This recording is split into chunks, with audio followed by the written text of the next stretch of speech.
I went over to Joseph's for drinks today. They have a fine collection, but I went alone. Felindus was tied up with something and couldn't make it.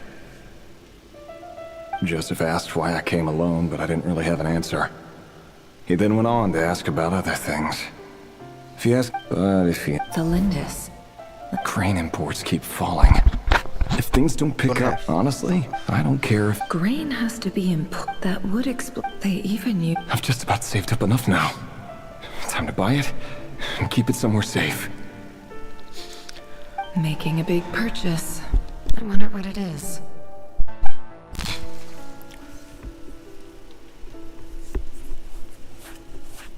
Go ask E-N-T. Yun.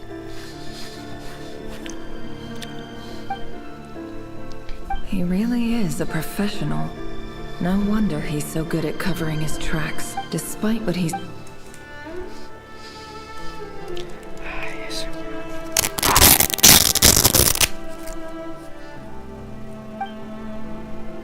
Did Rary rip it out himself?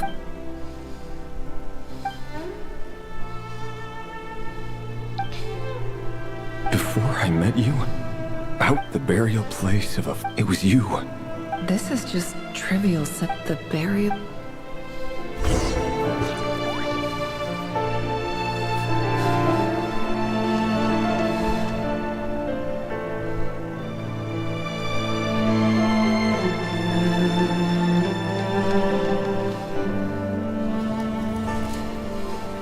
Revere, over here. Dane! Oh, and, Vedelson here? What a surprise to see you here, sir. Hello there, Rerir. You need not address me so formally outside of court. He doesn't get that much free time, so I invited him over for a drink. Even the court prophet deserves a break every now and then, right? Well, I'm flattered. So, what are we discussing today? Hey. Come on, don't give us that. Didn't you say you were about to pop the big question? How's that coming along? Who'd have thought the great Twilight Sword was an even greater gossip? I just didn't expect you to be the first one to settle down and get married, that's all. Yeah. If you told me that a few years ago, I wouldn't have believed you either. So, are you planning to come clean about your job then? I'm guessing you still haven't told her. Sure, I'll have to tell her at some point. But I'll need to pick the right time and place. To be honest, I have no idea how she'll take it. Come on, stop being such a pessimist. For all you know, she could be thrilled.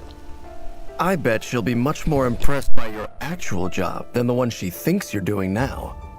A member of the King's Guard. Quite the cover story. Does the king himself even know? Of course he does.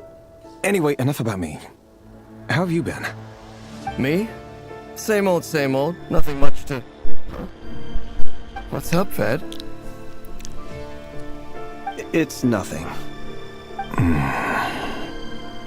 Vedifulnir, Dainsleif's elder brother. Renowned throughout the court of Conria as the Visionary. And said to possess a wisdom far beyond the reach of any ordinary man. And yet, despite the gulf between us, he seems to have something to say about me. Does he even know me? Does he see me as a friend of his brother, or just another of the Vinster King's blades? Why did he react so strongly?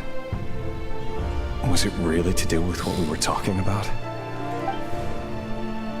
Brown, curly hair and brooding blue eyes. So this is what Rary looked like back in the day.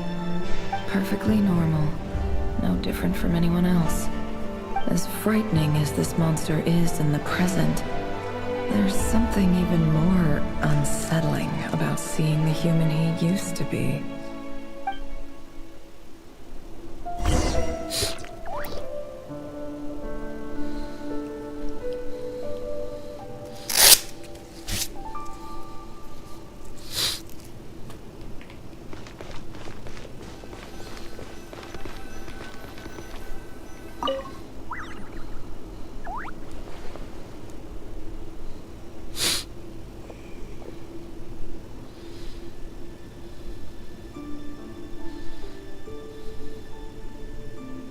Thelindis?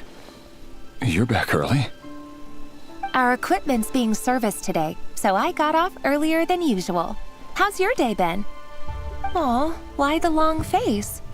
Is something the matter? Has your boss been giving you a hard time again?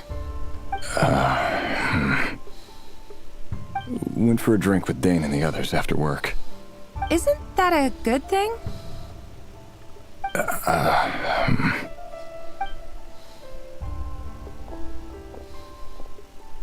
Vedifilnir showed up today, too.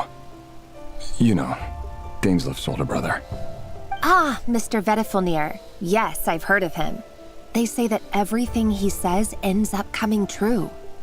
He overheard Daneslif mention that I'd recently proposed, and seemed to have an issue with it. But when I asked what it was, he kept it to himself. So, you're worried? You could be such a child sometimes, Revier. We're nobodies. Why would the Visionary be concerned about us? I'm sure someone in his position has much bigger fish to fry. Maybe you're right. You worry too much, Revier. We've been together for ages now, and everything's been going so well, has it not? You've even proposed to me. So, you do remember. Tell me then. What's your answer? Like I said, I need some time to decide. You can't just rush into things like this.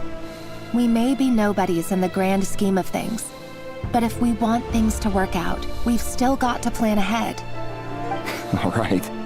Take your time. Just don't keep me waiting forever. Nobodies. Sounds about right. In the eyes of people like Vedifilnir and Daneslif, what do we matter? Can someone whose gaze is so fixed on a far-flung future even see the present clearly? Besides, the dynasty's fate rests with the king and his inner circle. Whatever I do, it won't make much difference. Meanwhile, every idea they come up with and every decision they make, it affects everything. These days, the king is lost in his research, and the purge of the Crimson Moon bloodline grows ever more intense. The opposition tried to speak out, but nothing came of it. And I'm under no illusions as to why. Because we eliminated them and got rid of their bodies. A man can have 1,000 reasons to carry a sword, but there are few good excuses to use it.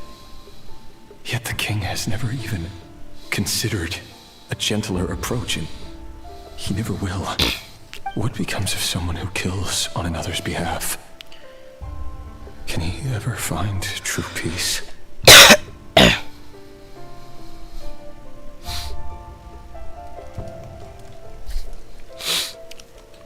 Thelindis?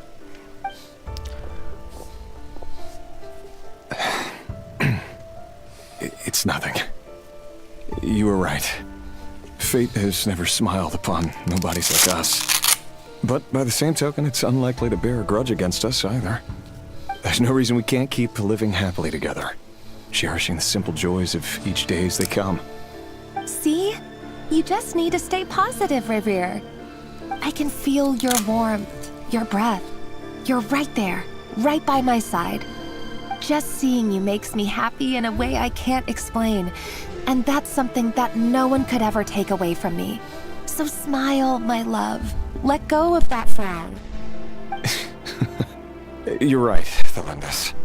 I've just been overthinking things. That's better. Getting caught up about things like this will only ruin our evening. Speaking of which, all set for the ball tonight? I need to go get ready. You go ahead. I just have a few things to take care of, then I'll come join you.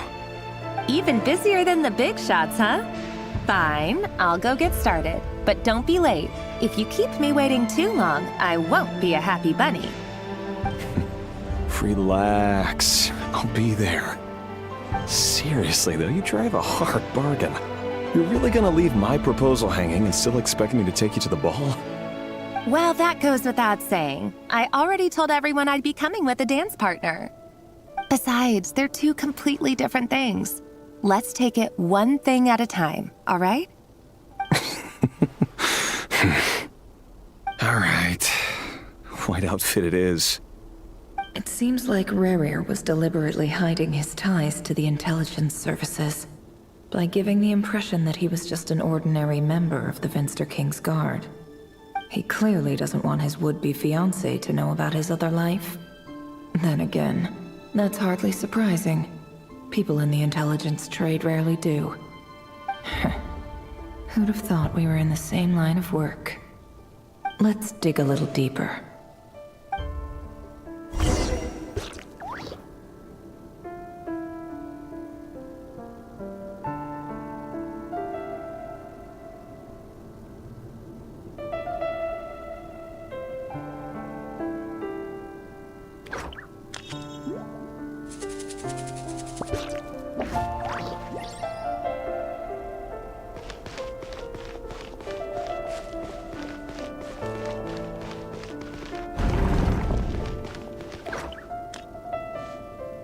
Our last operation was a resounding success, and all thanks to you, Rayhir of Solnari.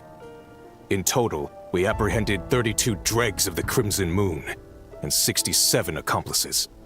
After all these years since the dynasty's fall, so many of them still linger on. Indeed, it cannot be denied. Yet it was destiny that the Crimson Moon should be overcome by the eclipse, and that His Majesty, the all-seeing Khaenri'ah, has no further need for a dead moon. But alas, there will always be those... That's not entirely true.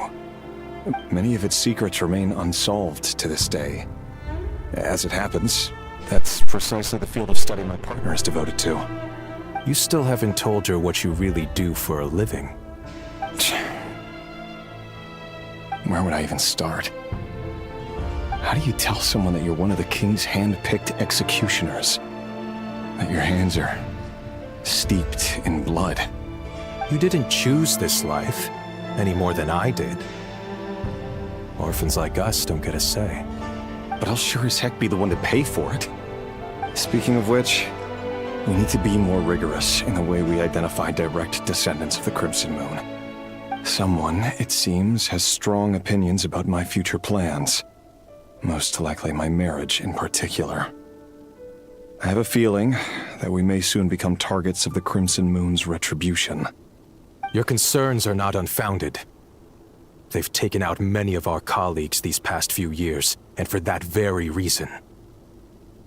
These are no helpless lambs we're leading to the slaughter. They're wolves in sheep's clothing. Take care, Rayhir of Solnari. I look forward to toasting you at your wedding. Thanks, Thorkel.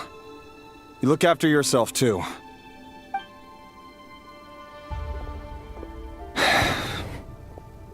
Thelindis, I never wanted to keep this from you. You're the last person I would ever want to lie to. But that's exactly why I can't tell you everything. There are things you shouldn't know. Things you can't. The Moonlit Dynasties are a thing of the past. Yet even now, with the sun shining high in the sky, there are those who would call forth a dead moon's ghost. Could that be why Vedalfnir held back? Or was it because of some court secret he's not at liberty to share? I have to get a clear answer from him. No matter what happens, I will protect Thelindis. Rerir seems to be very concerned by Vedalfnir's reaction. Vedalfnir and Dainsleif, the Visionary and Twilight Sword. So that's what they were really like. I've investigated this whole area now. There doesn't seem to be any other memories here. Should I try somewhere else? Wait a second. What's this black smoke?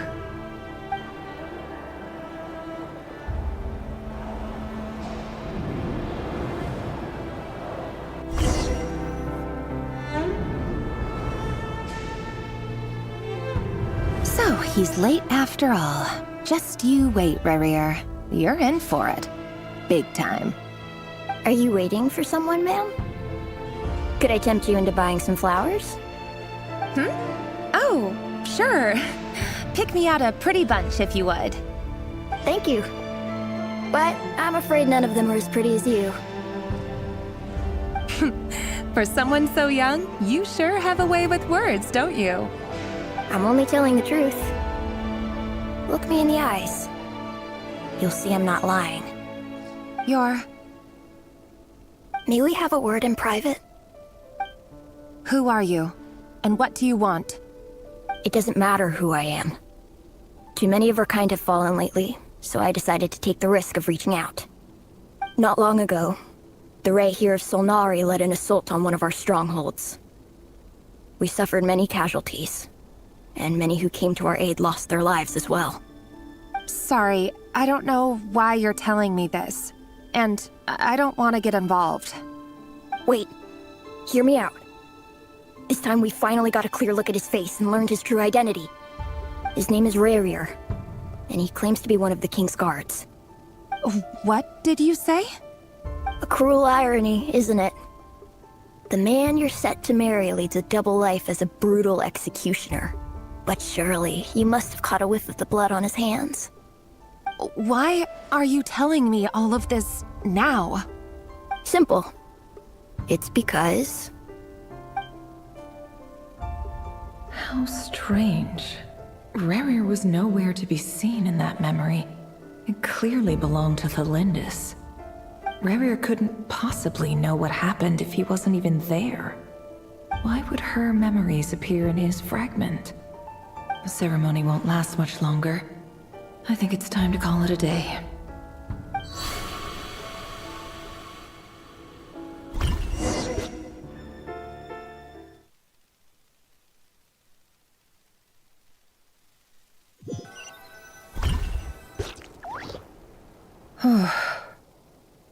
So that was your doing?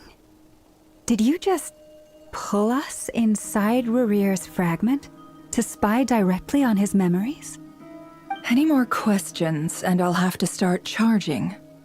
I had no idea you could do that, boss! Seriously, that was amazing! We're not worthy. We're not worthy!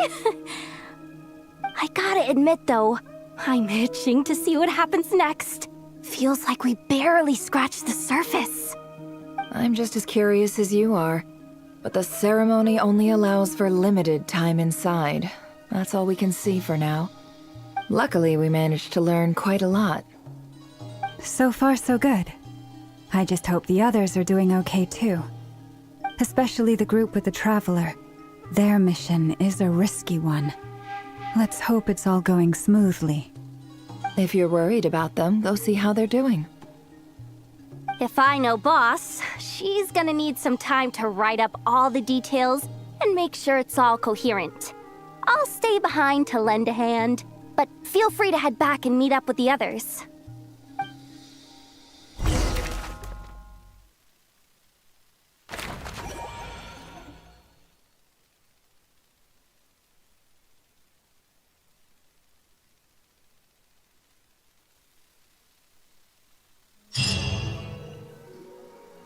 Oh, they've been prowling around for nearly 2 days now. These things just won't quit. Oh, they might not have seen us yet, but them constantly sweeping the area, our way out is completely blocked.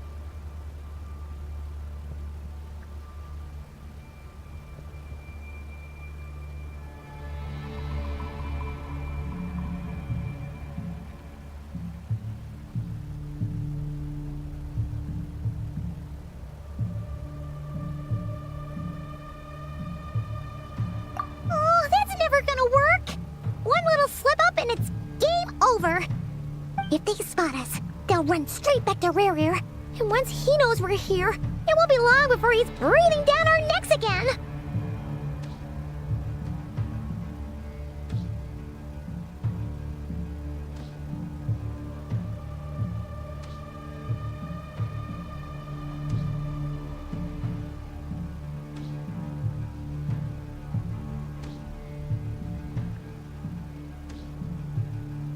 Oh, guess you're right.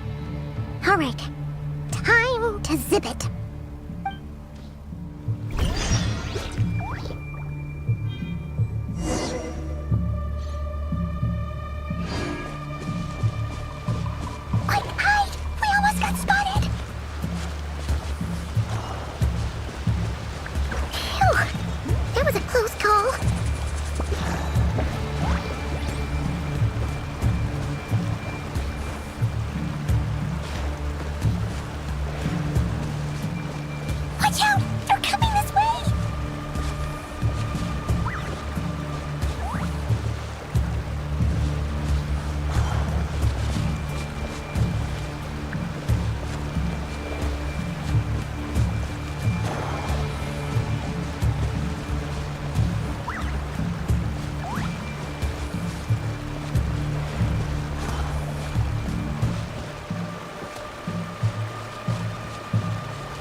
fire. Fire? Wait, what's that smell? Oh no! There's a fire!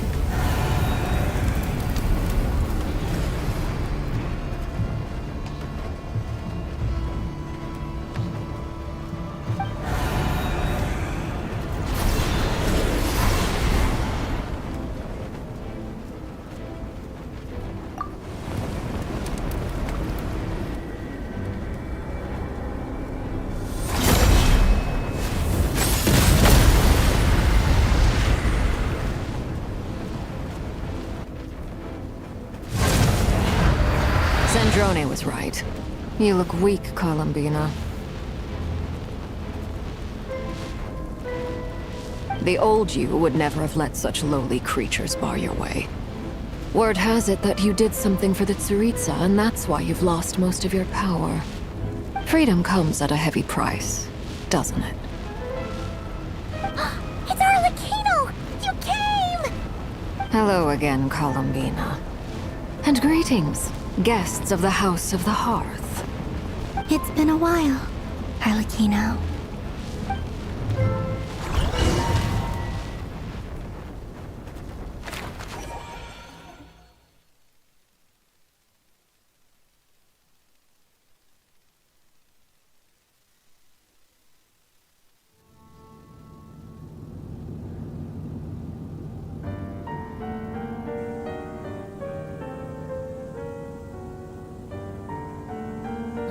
Stupid right here of stupid Solnari. Ugh, whatever. He sure doesn't pull his punch. Excuse me, do you need... You can do me a favor by staying out of my way. Wait a minute. Hello, Miss Sandrone. How can... Hey, Fremine, get over here and help me fix this. Lenny, you do your thing. Just keep your sister away from my machines. Nearly every machine that Catgirl touches ends up going haywire. Go put her on cleaning duty or...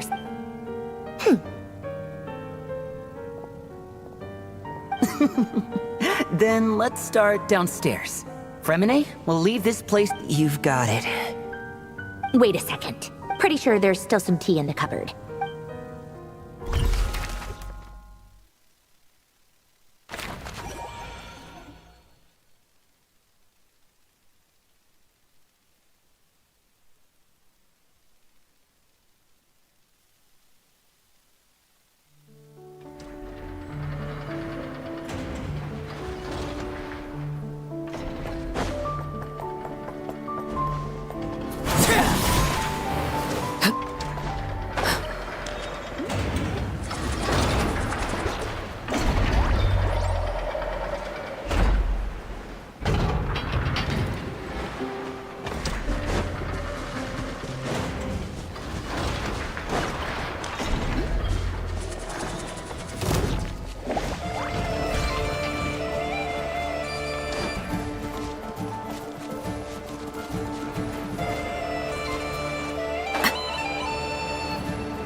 It's a relief to see you all made it back in one piece.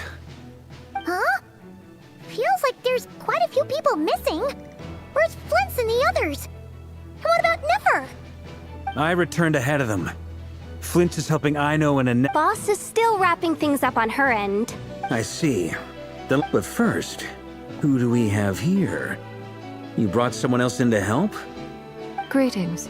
I was invited here to help as a longtime Tea Party companion of Columbina's. You may call me Arlecchino. Surely it can't be. Those eyes. Oh, where have I seen them before? Wait, of course. In those memories we just saw. The only Arlecchino I know is the fourth of the Fatui Harbingers. So either you share a pretty uncommon name, or you're more than just a Tea Party buddy. You're well informed, Grandmaster. A man from Mondstadt living all the way out here in Nodcry, and yet the people and affairs of Snezhnaya seem to hold a special place in your heart. Oh, the feeling's mutual. Sounds like you know all about who I am, too. A Fatui Harbinger. The atmosphere in here just got really tense. Guess we can't just start trusting Fatui Harbingers, even at a time like this. I must admit, though, I'm a little curious. Seeing as the moon goddess no longer belongs to the Fatui, what makes you so willing to put your neck on the line here? Nor does Nodcry belong to Mondstadt, Mr. Varka. Yet still, you're fighting for it all the same. Things don't always have to have a tangible payoff. Sometimes, stopping things from spiraling out of control is a higher priority than chasing the spoils of victory. Of course, I can't say there's nothing in it for me at all. But that's between Columbina and myself. Forgive me. I don't mean to doubt you. It's just that the Fatui really have been the source of many of our troubles. We have our own way of doing things here in Nodcry. But ever since they arrived, the Fatui have treated us with nothing but hostility. I know there's been a lot of bad blood between us in the past. I've done my utmost to avoid friction whenever I could. But sometimes fundamental conflicts of interest simply can't be settled amicably. That's why I'm here solely in a personal capacity. This has nothing to do with the Fatui. As a gesture of good faith, I'll be frank. I can help Columbina track down the iridescent moon's marrow, which will help her restore more of her power. Anyway, what else is on the agenda? Let's begin. She says she'll be frank, then completely skips over the details. Looks like she doesn't want to give away too many secrets after all. But she clearly wants to change the subject. It'd be awkward if I tried to bring it up again now. I guess we'll just have to go along with it. She's the fourth of the Fatui Harbingers after all. One look and you can tell she's not someone you'd want to mess with.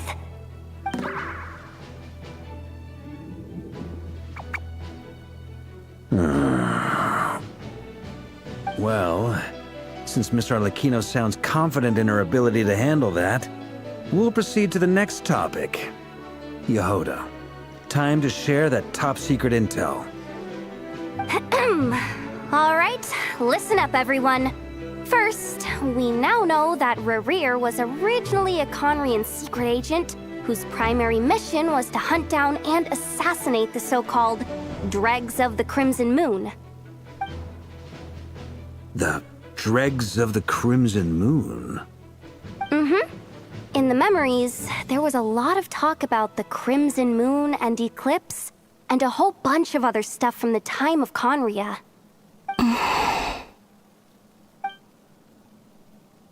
To my knowledge, those were the names of two different Conrian dynasties. Long, long ago, it is said that the people of Conria worshipped the Crimson Moon, drawing a mysterious power from its reflection. But one day, a coup saw the Crimson Moon eclipsed, hence the name of the new dynasty that replaced it, and how it became the new emblem of Conria. Still, long after the Crimson Moon dynasty had fallen, the last ruler of the Eclipse dynasty, the Vinster King, still coveted the secrets it left behind. So, he sent the Rehir of Solnari to secretly hunt down the Crimson Moon's few remaining followers. In those days, Rerir showed no signs of madness. In fact, he was as normal as any other person. Oh, and he had a fiancé, or at least a would-be fiancé, called Tholindis.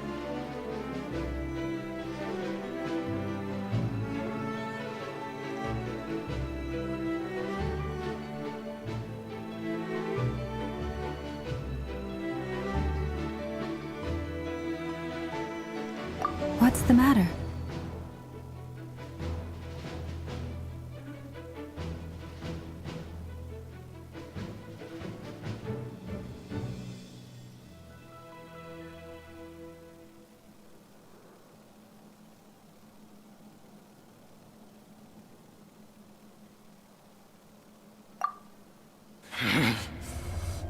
pitifully.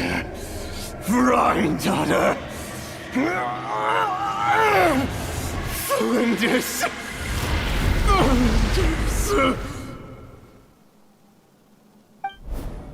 Interesting.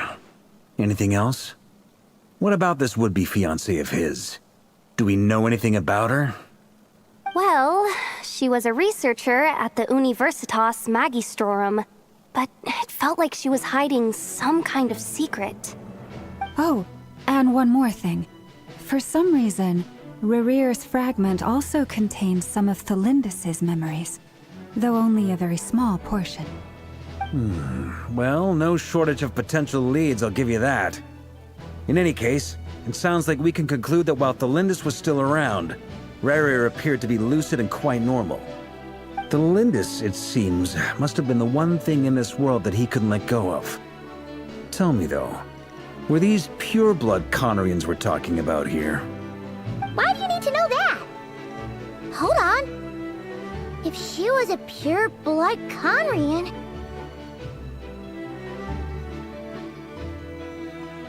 Oh yeah! Just like how it was with the captain! If we could somehow find her, do you think there's any chance Rerir might regain some of his sanity?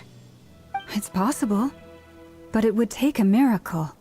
We can't pin all our hopes on that. That merchant who Nefer knows, Dori Sangama Bay. Maybe we could hire her to look into it. All right then. Let's keep working in our separate teams. Traveler, Paimon, Kutar, and Miss Arlecchino will go look for the iridescent moon's marrow. As for the others... On the way over here, I noticed that the Wild Hunt monsters had grown even more frenzied in their search for Kutar. At this rate, the people living here will be in grave danger too. So I'm thinking of gathering together some of our followers to go wipe them out. I'll head back to the Curatorium and meet up with the boss. Feels good knowing we've all got something to be getting on with. Given that the Wild Hunt has been a lot more active lately, the Lightkeepers have likely begun their own operations too.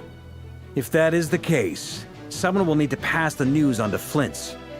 I'll hold the fort for now, then discuss our next move with Flint's, Aino, and Anefa when they get back. All right then. Well, the clock's ticking. If that's everything, we'll be on our way. We'd better get moving too. We'll try to buy you as much time as we can. Relax. Just do your thing. Now, I decided to call in some backup since things are getting so hairy. Our reinforcements should be here any minute now. Stay safe, everyone. Dismissed.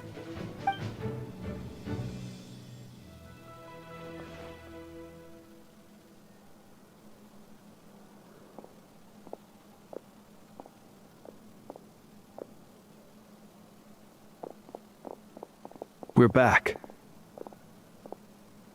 Did we get here a little early? Or a little late? A tad late. The others have already set off.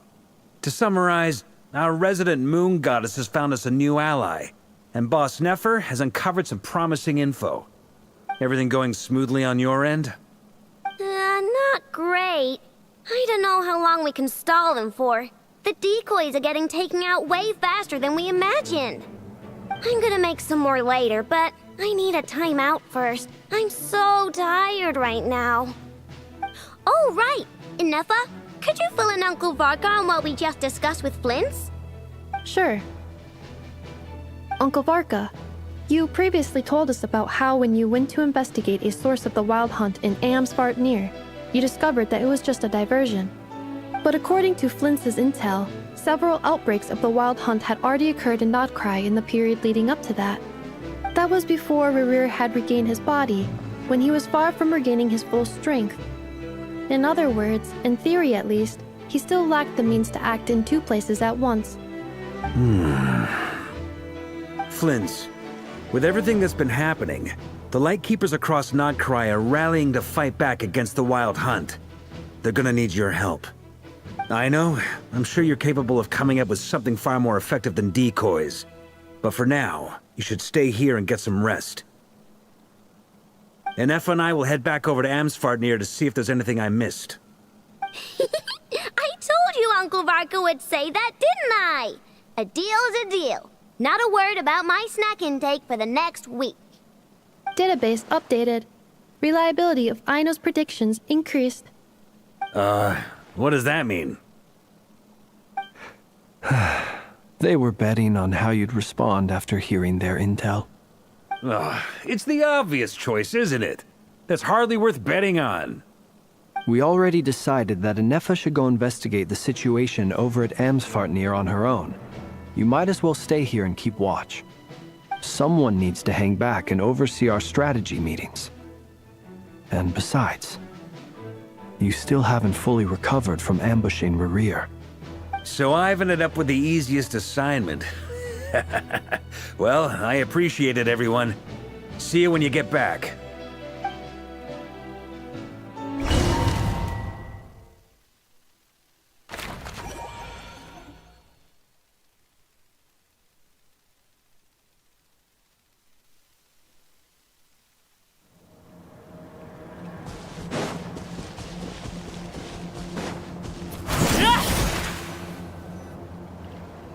Here, this will serve as a good spot to cross over.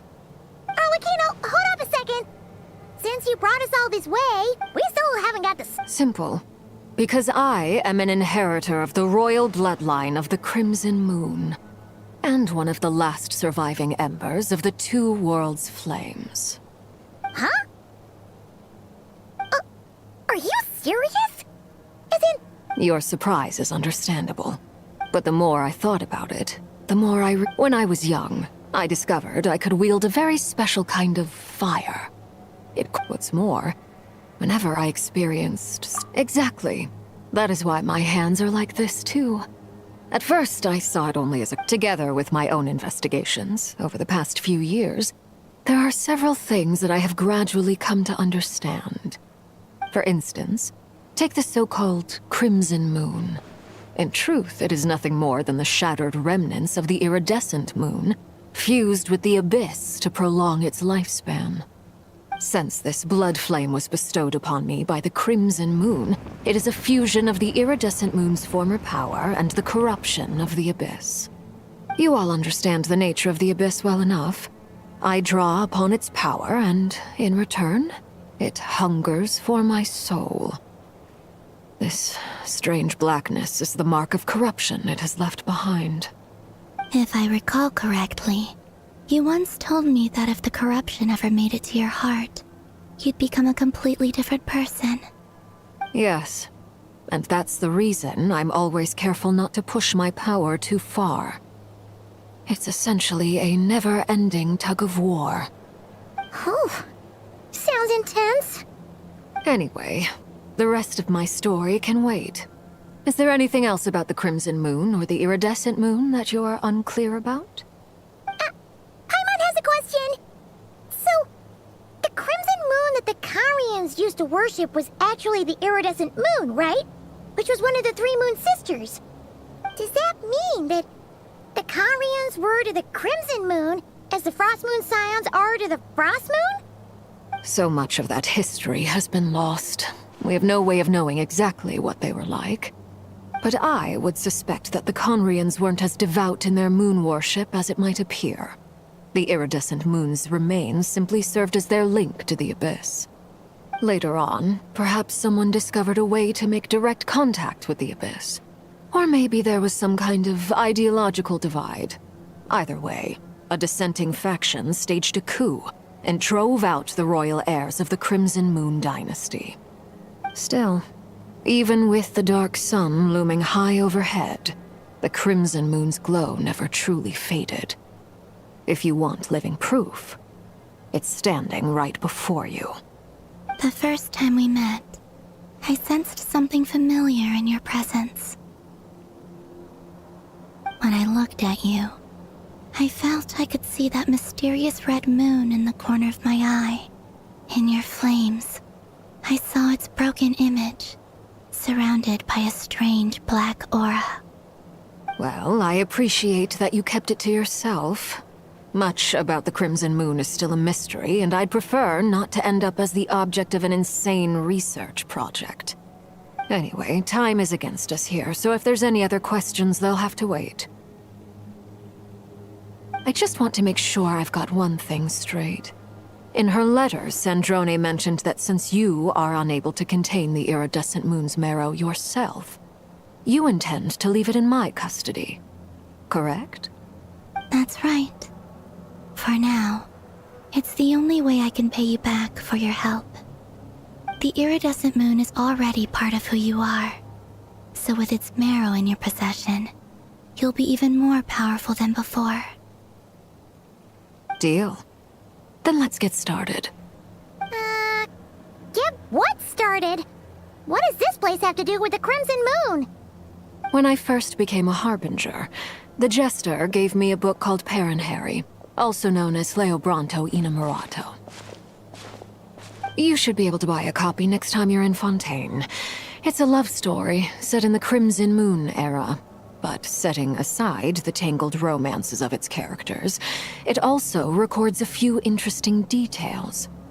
In the Crimson Moon era, or so the story goes, there was an orphanage that received children from beyond the bounds of this world, and subjected them to a peculiar induction ceremony.